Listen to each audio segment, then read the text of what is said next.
Welcome to new video. आज हमारा जो टॉपिक रहेगा वो रहेगा क्यों गोल्ड में 90% ट्रेडर लॉस करते हैं। जैसा कि मैं बता रहा हूँ आपको कि अगर गोल्ड में हम लोअर टाइम फ्रेम में रहेंगे तो आप कुछ भी स्ट्रेटजी लगा लो, कुछ भी लगा लो, चाहे वो हरदम लॉस में ही रहेगी। जब तक आप हायर टाइम फ्रेम पे नहीं आओगे, जब तक आपके गोल्ड में बिल्कुल भी प्रॉफिट नहीं होगे, आपको एक डायरेक्शन नहीं पता होगी मार्केट की, जब तक आप बिल्कुल नहीं सही कर पाओगे गोल्ड में।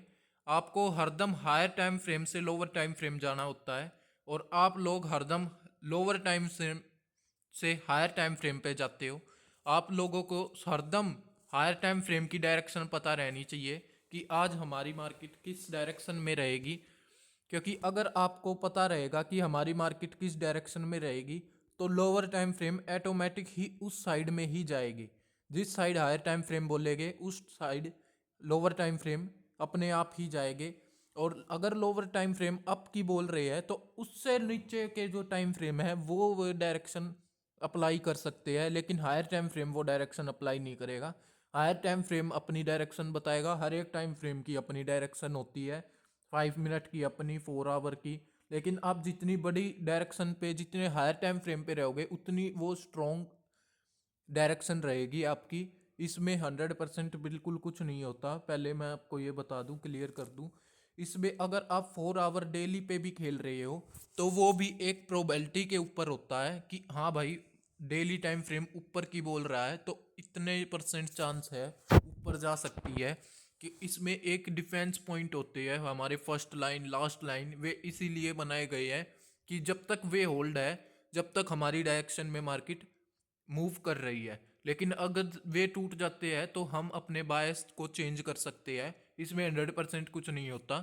जैसे हम देख सकते हो, आप मार्केट में डेली का एफवीजी है और मार्केट ने डेली का एफवीजी भी दिखाया हुआ है डिस्प्लेसमेंट, और यहाँ से सेलिंग के लिए कंटिन्यू नीचे जानी चाहिए। लेकिन मार्केट के जा क्यों नहीं रही? क्योंकि आपने वीकली के इग्नोर किया हुआ है। वीकली में अगर आप देखो तो मार्केट डेली वीकली के एफवीजी को टैप करके आया हुआ है, और तो वीकली के एफवीजी को टैप करके तो मार्केट ने नेक्स्ट लिक्विडिटी जो है मार्केट की वो यहाँ पड़ी है, तो मार्केट इस लिक्विडिटी को लेगा। फिर मार्केट कुछ मूव कर सकता है नेक्स्ट लेवल पे। अगर मार्केट ने इस लिक्विडिटी को लिया तो मार्केट अपने नेक्स्ट लिक्विडिटी को लेने नीचे जा सकता है, क्योंकि मार्केट लिक्विडिटी टू लिक्विडिटी चलता है। वीकली की लिक्विडिटी ली है तो वीकली की नेक्स्ट लिक्विडिटी तक जाएगी मार्केट। जैसे आपको पता है अब हमारा टारगेट ऊपर का है। जब तक ये लिक्विडिटी स्विप नहीं होती, ये लिक्विडिटी स्विप होने के बाद नेक्स्ट लिक्विडिटी मार्केट टारगेट करेगा। मार्केट जब टारगेट करता है तो मार्केट अपने डायरेक्शन में, जैसे हमारे वीकली ने डायरेक्शन टैप करी, मार्केट ने वीकली ने नीचे की लिक्विडिटी बताया, तो मार्केट अब एकदम से नीचे नहीं गिर जाएगा, उसको टाइम लगेगा, जिसमें टेम्परेरी भी मूव आएंगे नीचे, एक्सपेंशन भी होगा, टेम्परेरी फिर मूव आएंगे, एक्सपेंशन होगा, जिससे कि मार्केट लोअर लो लोअर हाई लोअर लो लोअर हाई लगाती हुई नीचे अपना टारगेट डन करेगी। वो एकदम से ऐसे डन नहीं करेगी कभी भी। मार्केट ऐसे ये नहीं चलता है, ये एल्गोरिदम नहीं है, मार्केट का बिहेवियर ही ये है। और इसी में ही हम लोग ट्रैप होते हो, क्योंकि मार्केट के लोअर टाइम फ्रेम ये रिट्रेसमेंट बताते हैं और ओवरऑल हम नीचे जाते हैं, रिट्रेसमेंट ओवरऑल। आप लोग इस जो ये रिट्रेसमेंट आई हुई है, आप लोग इसमें ट्रैप होते हो, और वो भी आप इस टाइम फ्रेम की भी देखते हो। अगर मान लो डिस्प्लेसमेंट रिट्रेसमेंट, आप फिर भी प्रॉफिटेबल कुछ कमा जाओगे। लेकिन आप, क्योंकि अगर हायर टाइम फ्रेम की भी रिट्रेसमेंट आएगी को कम से कम 100-200 पिप की आराम से आएगी रिट्रेसमेंट। अगर आप हायर टाइम फ्रेम की भी रिट्रेसमेंट देखते हो तो भी आप फिर भी प्रॉफिटेबल हो जाओगे। लेकिन आप लोग देखते हो हरदम लोअर टाइम फ्रेम की रिट्रेसमेंट, जो कि 5-6 पिप की होती है, 10 पिप की होती है, और आप थोड़ी है मूव देती है मार्केट और फिर ओवरऑल नीचे की तरफ डायरेक्शन मूव देती है। हमें अगर हायर टाइम फ्रेम की रिट्रेसमेंट भी पकड़ रही है तो भी हम प्रॉफिटेबल हो जाते हैं। लेकिन हमें हरदम ओवरऑल साइड रहना चाहिए। जैसे मार्केट ने हमारी नेक्स्ट लिक्विडिटी मान लो ये टारगेट की हुई है, अब मार्केट नीचे एकदम से आएगी नहीं, हरदम लोअर लो लोअर हाई लगाती हुई आएगी।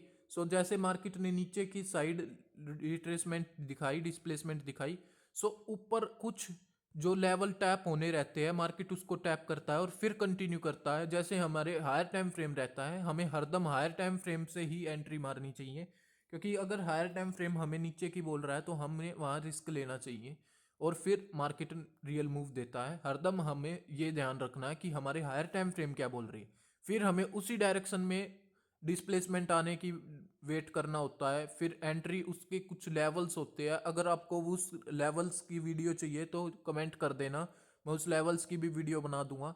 मार्केट उस लेवल को टैप करता है और फिर कंटिन्यू डाउन की अपनी नेक्स्ट लिक्विडिटी को टारगेट करता है। सो मार्केट का ये फंक्शन होता है, हरदम हायर टाइम फ्रेम के साइड चलता है और लोअर टाइम फ्रेम उस हायर टाइम फ्रेम की डायरेक्शन में चलती है।